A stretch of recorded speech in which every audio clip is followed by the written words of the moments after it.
ओम नमो भगवते वासुदेवाय। ओम नमो भगवते वासुदेवाय। ओम नमो भगवते वासुदेवाय। ओम नमो भगवते वासुदेवाय। ओम नमो भगवते वासुदेवाय।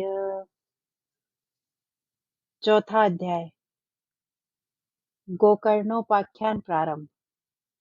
सूत जी कहते हैं, मुनिवर उस समय अपने भक्तों के चित्त में अलौकिक भक्ति का प्रादुर्भाव हुआ देख भक्त वत्सल श्री भगवान अपना धाम छोड़कर यहाँ पधारे।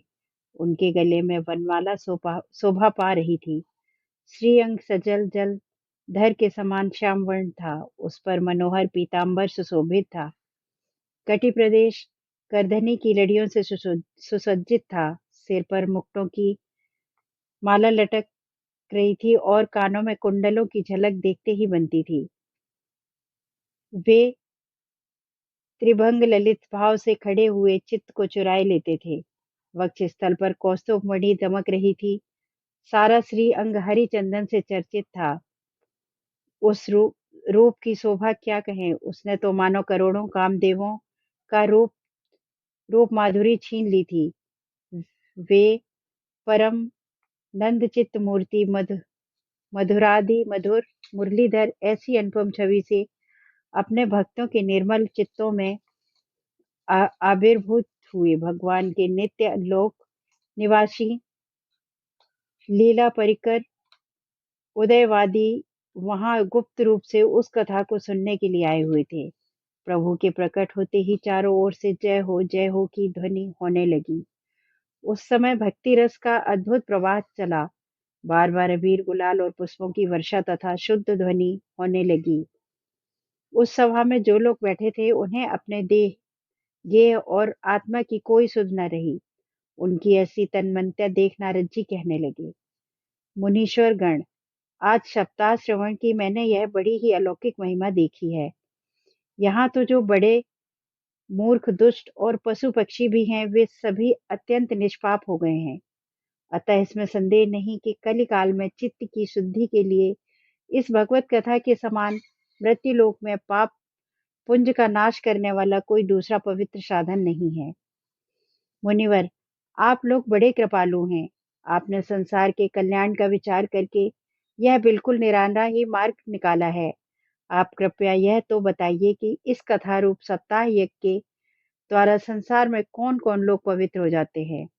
सनकादिक ने कहा, जो लोग सदा तरह तरह के पाप किया करते हैं, निरंतर दुराचार में तत्पर रहते हैं और उल्टे मार्गों से चलते हैं, तथा जो क्रोधाग्नि से जलते रहने वाले कुटिल और कामपरायण हैं, वे सभी इस कलयुग में सप्ताह यज्ञ से पवित्र हो जाते हैं।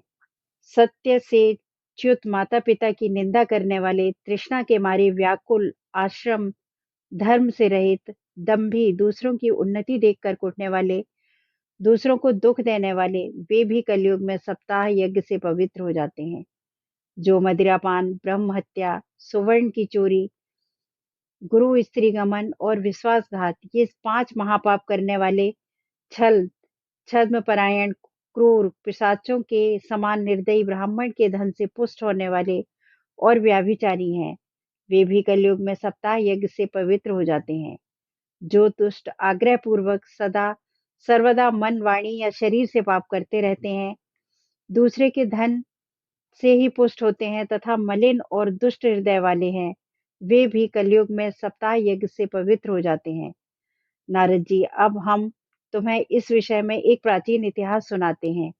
उसके सुनने से ही सब पाप नष्ट हो जाते हैं। पूर्व काल में तुंगभद्रा नदी के तट पर एक अनुपम नगर बसा हुआ था।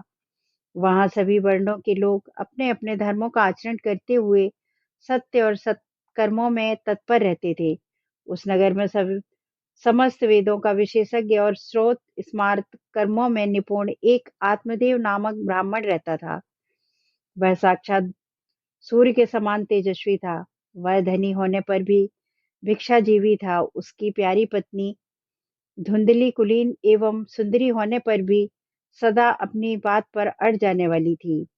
उसे लोगों की बात करने में सुख मिलता था। स्वभाव था क्रूर, प्रायः कुछ न कुछ बकवाद करती रहती थी। गृह कार्य में निपुण थी, कृपण थी और थी झगड़ालू भी। इस प्रकार ब्राह्मण दंपति प्रेम से अपने घर में रहते और विहार करते थे। उसके पास अर्थ और भोग विलासिता की सामग्री बहुत थी। घर द्वार भी सुंदर थे, परंतु उससे उन्हें सुख नहीं था। जब अवस्था बहुत ढल गई, तब उन्होंने संतान के लिए तरह तरह के पुण्य कर्म आरंभ किए और वे दीन दुखियों को गौ, पृथ्वी, सुवर्ण और वस्त्रादि दान करने लगे।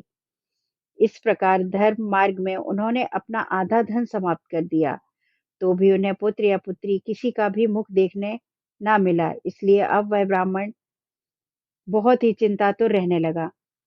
एक दिन वह ब्राह्मण देवता बहुत दुखी होकर घर से निकलकर वन को चल दिया। दोपहर के समय उसे प्यास लगी, इसलिए वह तालाब पर गया। संतान के अभाव के दुख में उसके शरीर को बहुत सुखा दिया था, इसलिए थक जाने के कारण जल पीकर वह वहीं बैठ गया। 2 घड़ी बीतने पर वहां एक सन्यासी महात्मा आए। जब ब्राह्मण देवता ने देखा कि वे जल पी चुके हैं, तब वह उनके पास गया और चरणों में नमस्कार करने के बाद सामने खड़े होकर लंबी लंबी सांसें लेने लगा। सन्यासी ने पूछा, कहो ब्राह्मण देवता, रोते क्यों हो? ऐसी तुम्हें क्या भारी चिंता है? तुम जल्दी ही मुझे अपने दुख का कारण बताओ। ब्राह्मण ने कहा, महाराज, मैं अपने पूर्व जन्म के पापों से संचित दुख का क्या वर्णन करूं। अब हुई जल मेरे द्वारा दी हुई जलाझली के जलकों को अपनी चिंता जनित सांस से कुछ गर्म करके पीते हैं। देवता और ब्राह्मण मेरा दिया हुआ प्रसन्न मन से स्वीकार नहीं करते। संतान के लिए मैं इतना दुखी हो गया हूँ कि मुझे सब सूना सूना ही दिखाई देता है। मैं प्राण त्यागने के लिए यहाँ आया हूँ। संतानहीन जीव को धिक्कार है, संतानहीन ग्रह को धिक्कार है, संतानहीन धन को धिक्कार है और संतानहीन कुल को धिक्कार है। मैं जिस गाय को पालता हूँ वह भी सर्वदा बांझ हो जाती है। जो पेड़ लगाता हूँ उस पर भी फल फूल नहीं लगते। मेरे घर में जो फल आता है वह भी बहुत जल्दी सड़ जाता है। जब मैं ऐसा भागा और पुत्रहीन हूँ, तब फिर इस जीवन को रखकर ही मुझे क्या करना है? यों कहकर वह ब्राह्मण दुख से व्याकुल हो उन सन्यासी महात्मा के पास फूट फूट कर रोने लगा। तब उन यतिवर के हृदय में बड़ी करुणा उत्पन्न हुई। वे योगनिष्ठ थे। उन्होंने उसके ललाट की रेखाएं देखकर सारा वृतांत जान लिया और फिर उसे विस्तार पूर्वक कहने लगे।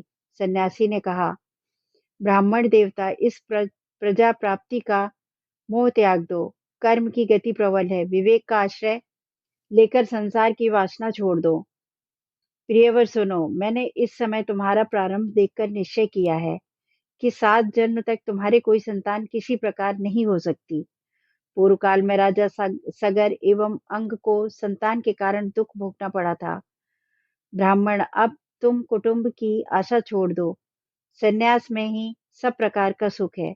ब्राह्मण ने कहा, महात्मा जी, विवेक से मेरा क्या होगा? मुझे तो बलपूर्वक पुत्र चाहिए, नहीं तो मैं आपके सामने ही शोक मूर्छित होकर अपने प्यार प्राण त्यागता हूँ। जिसमें पुत्र स्त्री आदि का सुख नहीं, ऐसा संन्यास तो सर्वथा नीरस ही है। लोक में सरस तो पुत्र पौत्रादि से भरा हुआ गृहस्थ आश्रम ही है। ब्राह्मण का ऐसा आग्रह देखकर उन तपोधन ने कहा, विधाता के लेख को मिटाने का हठ करने से राजा चित्रकेतु को बड़ा कष्ट उठाना पड़ा था। इसलिए देव जिनके उद्योग को कुचल देता है, उस पुरुष के समान तुम्हें भी पुत्र से सुख नहीं मिल सकेगा। तुमने तो बड़ा हठ पकड़ रखा है और अर्थों के रूप में तुम मेरे सामने उपस्थित हो। ऐसी दशा में तुमसे मैं क्या कहूँ? जब महात्मा जी ने देखा कि यह किसी प्रकार अपना आग्रह नहीं छोड़ता, तब उन्होंने उसे एक फल देकर कहा, तुम अपनी पत्नी को खिला देना, इससे उसके एक पुत्र होगा। तुम्हारी स्त्री को 1 साल तक सत्य, सोच, दान, दया दान और एक समय एक ही अन्न खाने का नियम रखना चाहिए। यदि वह ऐसा करेगी तो बालक बहुत शुद्ध स्वभाव वाला होगा। यूं कहकर वे योगी राज चले गए और ब्राह्मण अपने घर लौट आया। वहां आकर उसने वह फल अपनी स्त्री को हाथों में दे दिया और स्वयं कहीं चला गया। उसकी स्त्री तो कुटिल स्वभाव की थी। वह रो रो कर अपनी एक सखी से कहने लगी, सखी मुझे तो बड़ी चिंता हो गई। मैं तो यह फल नहीं खाऊंगी। फल खाने से गर्भ गर्भ रहेगा और गर्भ से पेट बड़ा बढ़ जाएगा। फिर कुछ खाया पिया जाएगा नहीं। इससे मेरी शक्ति क्षीण हो जाएगी। तब बता, घर का धंधा कैसे होगा? और देववश यदि कहीं गांव में डाकू आक्रमण हो गया तो गर्भिणी स्त्री कैसे भागेगी? यदि सुखदेव जी की तरह यह गर्भ भी पेट में ही रह गया तो इसे बाहर कैसे निकाला जाएगा? और कहीं प्रसव काल के समय वह टेढ़ा हो गया तो मेरे प्राणों से भी हाथ धोना पड़ेगा। यों भी प्रसव के समय बड़ी भयंकर पीड़ा होती है। मैं सुकुमारी भला यह सब कैसे सह सकूंगी?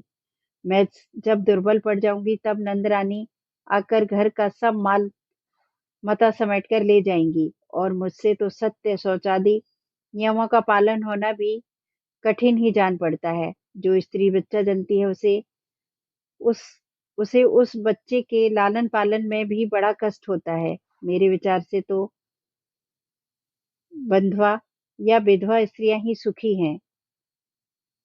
मन में ऐसे ही तरह तरह के कुतर्क उठने से उसके वह फल नहीं खाया। और जब उसके पति ने पूछा फल खा लिया तब उसने कह दिया हाँ खा लिया। एक दिन उसकी बहन अपने आप ही उसके घर आई। तब उसने अपनी बहन को सारा वृतांत सुनाकर कहा, मेरे मन में इसकी बड़ी चिंता है। मैं इस दुख के कारण दिनों दिन दुबली हो रही हूँ। बहन मैं क्या करूं? बहन ने कहा, मेरे पेट में बच्चा है। प्रसव होने पर वह बालक मैं तुझे दे दूंगी। तब तक तू गर्भवती के समान घर में गुप्त रूप से सुख से रह। तू मेरे पति को कुछ धन दे देगी तो वे तुझे अपना बालक दे देंगे। हम ऐसी युक्ति करेंगे कि जिसमें सब लोग यही कहें कि इसका बालक 6 महीने का होकर मर गया। और मैं नित्य प्रति तेरे घर आकर उस बालक का पालन पोषण करती रहूंगी। तू इस समय इसकी जांच करने के लिए यह फल गौ को खिला दे। ब्राह्मणी ने स्त्री स्वभाववश जो जो उसकी बहन ने कहा कहा था वैसे ही सब कर दिया। इसके पश्चात समयानुसार जब उस स्त्री के पुत्र हुआ तब उसके पिता ने चुपचाप लाकर उसे धुंधलिकी को दे दिया और उसने देव को सूचना दे दी कि मेरे सुख पूर्वक बालक हो गया है। इस प्रकार आत्मदेव के पुत्र हुआ सुनकर सब लोगों को बड़ा आनंद हुआ। ब्राह्मण उसका जात कर्म संस्कार करके ब्राह्मणों में दान दिया और उसके द्वार पर गाना बजाना तथा अनेक प्रकार के मांगलिक कृत्य होने लगे। धुंधली ने अपने पति से कहा, मेरे स्तनों में तो दूध ही नहीं है। फिर गौ आदि किसी अन्य जीव के दूध दूध से मैं इस बालक का किस प्रकार पालन करूंगी? मेरी बहन के अभी बालक हुआ था, वह मर गया है। उसे बुलाकर अपने यहाँ रख लेती हूँ। वह उसके वह आपके इस बच्चे का पालन पोषण कर लेगी। तब पुत्र की रक्षा के लिए आहादेव आत्मदेव ने वैसा ही किया तथा माता धुंधली ने उस बालक का नाम धुंधकारी रखा। इसके बाद 3 महीने बीतने पर उस गौ के भी एक मनुष्यकार बच्चा हुआ।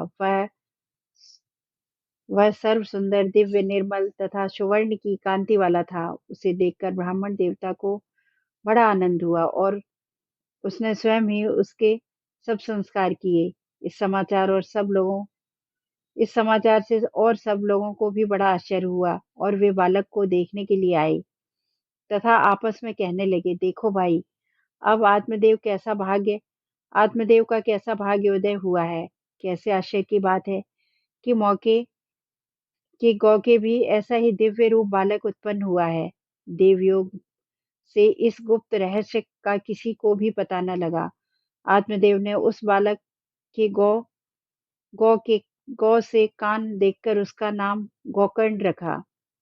कुछ काल बीतने पर वे दोनों बालक जवान हो गए। उनमें गोकर्ण तो बड़ा पंडित और ज्ञानी हुआ, किंतु धुंधकारी बड़ा ही दुष्ट निकला। स्नान, शौच, ब्राह्मणों योचित आचारों का उसमें नाम भी न था, और खान-पान का भी कोई परहेज न था। क्रोध उसमें बहुत बढ़ा चढ़ा था। वह बुरी-बुरी वस्तुओं का संग्रह किया करता था। मुर्दे के हाथ से छुआया हुआ अन्न भी खा लेता था। दूसरों की चोरी करना और सब लोगों से द्वेष बढ़ाना उसका स्वभाव बन गया था। छिपे-छुपे वह दूसरों के घरों में आग लगा देता था। दूसरे के बालकों को खिलाने के लिए गो गोद में लेता और उन्हें चट कुएं में डाल देता। हिंसा उसे हिंसा का उसे व्यसन सा हो गया था। हर समय वह अस्त्र-शस्त्र धारण किए रहता था और बेचारे अंधे और दीन दुखियों को तंग किया करता था। चांडालों से उसका विशेष प्रेम था। बस हाथ में फंदा लिए कुत्तों की टोली के साथ शिकार की टोह में घूमता रहता था। वेश्याओं के जाल में फंसकर उसने अपने पिता की सारी संपत्ति नष्ट कर दी। एक दिन माता-पिता को मार-पीट कर घर से सब बर्तन भांडे उठाकर ले गया। इस प्रकार जब सारी संपत्ति स्वाहा हो गई, तब उसका कृपण पिता फूट-फूट कर रोने लगा और बोला, इससे तो इसकी माँ का बांझ रहना ही अच्छा था। कुपुत्र तो बड़ा ही दुखदाई होता है। अब मैं क्या कहूँ, कहाँ जाऊँ? मेरे इस संकट को कौन काटेगा? हाय! मेरे ऊपर तो बड़ी विपत्ति आ पड़ी है। इस दुःख के कारण अवश्य मुझे एक दिन प्राण छोड़ने पड़ेंगे। उसी समय पर परम ज्ञानी गोकर्ण जी वहाँ आए और उन्होंने पिता को वैराग्य उपदेश करते हुए बहुत समझाया। वे बोले, पिताजी, यह संसार असार है। यह अत्यंत दुख रूप और मोह में डालने वाला है। पुत्र किसका, धन किसका? स्नेहवान पुरुष रात दिन दीपक के समान जलता रहता है। सुख ना तो इंद्र को और न चक्रवर्ती राजा को ही सुख है, तो केवल विरक्त एकांत जीवी मुनि को है। यह मेरा पुत्र है। इस अज्ञान को छोड़ दीजिए। मोह से नरक की प्राप्ति होती है। यह शरीर तो नष्ट होगा ही, इसलिए सब कुछ छोड़कर वन में चले जाइए। गोकर्ण के वचन सुनकर आत्मदेव वन में जाने के लिए तैयार हो गया और उनसे कहने लगा, बेटा, वन में रहकर मुझे क्या करना चाहिए, यह मुझसे विस्तार पूर्वक कहो। मैं बड़ा मूर्ख हूँ। आज तक कर्मवश स्नेह पास में बंधा हुआ अपंग की भांति इस धर रूप अंधेरे कुएं में ही पड़ा रहा हूँ। तुम बड़े दयालु हो, इससे मेरा उद्धार करो। गोकर्ण ने कहा, पिताजी, यह शरीर हड्डी, मांस और रुधिर का पिंड है। इसे आप में मानना छोड़ दें और स्त्री पुत्रादि को अपना कभी न माने। इस संसार को रात दिन क्षण भंगुर देखें। इसकी किसी भी वस्तु को स्थायी समझकर उसमें राग न करें। बस एकमात्र वैराग्य रस के रसिक होकर भगवान की भक्ति में लगे रहें। भगवत जन ही सबसे बड़ा धर्म है। निरंतर उसी का आश्रय लेते रहें। अन्य सब प्रकार के लौकिक धर्मों से मुख मोड़ लें। सदा साधु जनों की सेवा करें। भोगों की लालसा को पास न फटकने दें तथा जल्दी से जल्दी दूसरों के गुण दोषों का विचार करना छोड़कर एकमात्र भगवत सेवा और भगवान की कथाओं के रस का ही पान करें। इस प्रकार पुत्र की वाणी से प्रभावित होकर आत्मदेव ने घर छोड़ दिया और वन की यात्रा की। यद्यपि उसकी आयु उस समय 60 वर्ष की हो चुकी थी, फिर भी बुद्धि में पूरी दृढ़ता थी। वहां रात दिन भगवान की सेवा पूजा करने से और नियम पूर्वक भागवत के 10वें स्कंद का पाठ करने से उसने भगवान श्री कृष्णचंद्र को प्राप्त कर लिया। चौथा अध्याय समाप्त।